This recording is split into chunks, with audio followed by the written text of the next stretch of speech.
సాయికృష్ణ హత్యోదంతం అనాలి. ఎందుకంటే మామూలుగా అయితే ఎన్కౌంటర్ చేస్తే వేరు, అరాచకాలు చేసే వాళ్ళని ఎన్కౌంటర్ చేశారని అనేది. కానీ ఇక్కడ కమ్యూనికేషన్ గ్యాప్ అయితే చాలా క్లియర్గా ఉంది. అతని మీద 25 కేసులు 23 కొట్టివేయబడ్డాయి అంటే అవన్నీ అబ్బాస్ కేసులు, అబ్బూస్ కేసులే. నిజంగా అట్లాంటిది చూపించి ఉండాల్సింది. అదే సందర్భంలో తాజా కేసుల్లో కూడా ఫ్రెండ్స్తో కలిసి మద్యం దాగిన మత్తులో చేసినటువంటి ఏదో పని అది. అతను ఎవడూ సమర్థించటం లేదు.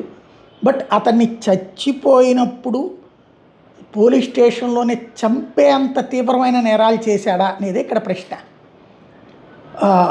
ఎవరిదన్నా ఆస్తులు కొల్లగొట్టేశాడా, లేకపోతే ఎవరన్నా అమ్మాయిల మీద అత్యాచారం చేసి హత్యలు చేసినటువంటి ఘాతుకానికి పాల్పడ్డా అన్నటువంటిది. సరే, అతన్ని వాళ్ళ కుటుంబమే వదిలేసింది. వాళ్ళ తల్లి కూడా వాళ్ళ తండ్రి చనిపోయిన తర్వాత పట్టించుకోలేదు. ఇప్పుడు వచ్చిన తర్వాతన చనిపోయాడన్న తర్వాత ఆవేదన వచ్చింది, అతను కొడుతున్నప్పుడు ఆవేదన వచ్చింది.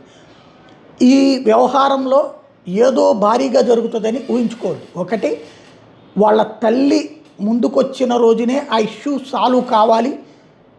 అయితే ఖచ్చితంగా పోలీసు అధికారుల మీద చర్య ఉంటుంది. ఎందుకని చంపేసి తగలబెట్టడం తప్పు. తెలివైన వాళ్ళు అంటే మామూలుగా ఈ మాట అనడం అసహ్యంగా ఉంటుంది. వాస్తవంగా మనిషి చచ్చిపోయినటువంటి వాడిని తగలబెట్టకుండా ఆ రోజున ఎన్కౌంటర్ అంటే ముందు మన సోషల్ మీడియాలో రాస్తారు కదా, ఇప్పుడు రాసుకొస్తున్నట్టు అతని క్యారెక్టర్ అసాసినేషన్ చేస్తున్నారు కదా, అట్లాగే 4 రోజులు అసాసినేషన్ చేసి అతని శవాన్ని వాళ్ళ తల్లిదండ్రులకి తల్లికి ఇచ్చేసి ఉంటే కనుక ఏ కాంపెన్సేషన్ అనౌన్స్ చేస్తారో అయిపోయి ఉండేది. లేదా ఆ మధ్యన ఏదో చెరువుల్లో పడేసి చచ్చిపోయాడని చెప్పారు కదా, అట్లాంటి కేసులు ఏదన్నా అయి ఉండేది. మరి ఇక్కడ ఉన్నతాధికారులకి కమ్యూనికేషన్ తేడా ఉందా? ఇతన్ని తీసుకొచ్చిన తర్వాత ఎందుకు అంత తెలియలేదు, అంత నిర్లిప్తంగా ఉన్నారు వీళ్ళు? ప్రతిరోజు మానిటర్ చేస్తారు ఎవరెవరు ఉన్నారు కస్టడీలో, డైరెక్ట్ కస్టడీలో ఎవరున్నారు, ఇండైరెక్ట్ కస్టడీలో ఎవరున్నారు అన్నటువంటిది కమిషనర్లకు తెలియకుండా ఉండదు, ఐపీఎస్లు ఉన్నతాధికారులకు చెప్పకుండా ఉండరు. బట్ ఇతని విషయంలో ఎవరి నిర్లక్ష్యం జరిగింది?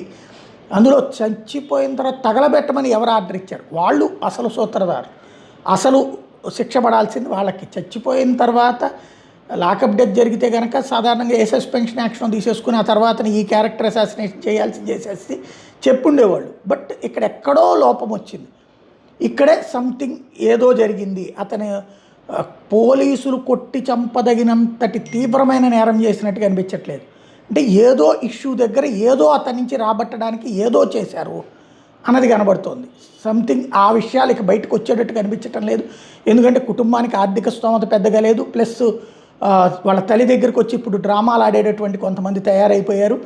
వాళ్ళ పక్షాన ఉన్నట్టే మొన్నటిదాకా అతన్ని విభేదించి అతన్ని తిట్టిపోసినటువంటి వాళ్ళు ఇప్పుడు వాళ్ళ తల్లి పక్కన వచ్చేసేసి వాళ్ళే ఇప్పుడు అతని తరపున రక్షణగా అన్నట్టు బిల్డప్ చేస్తున్నారు. కాబట్టి ఇక ఈ కేసులో మ్యాక్సిమం అయితే గీతే ఏ కాంపెన్సేషనో ప్రకటిస్తారు. ఆ పైన అరెస్టు, సిఐ వరకు అరెస్ట్ చేస్తారు. అతనికి పెద్దగా ఏమీ కాదు నాకు తెలిసి. ఇదివరకు వీళ్ళకి జరిగినట్టు ఏం జరగదు. జైలుకు పంపిస్తారు, కొన్ని రోజుల్లో బెయిల్ వచ్చేస్తే ఆ పైన మళ్ళీ వచ్చేసి ఉద్యోగం చేస్తారు. పబ్లిక్లో ఎట్లాగూ పాజిటివ్ ఇమేజ్ క్రియేట్ అవుతుంది కాబట్టి జాగ్రత్తగానే మూవ్ చేస్తారు.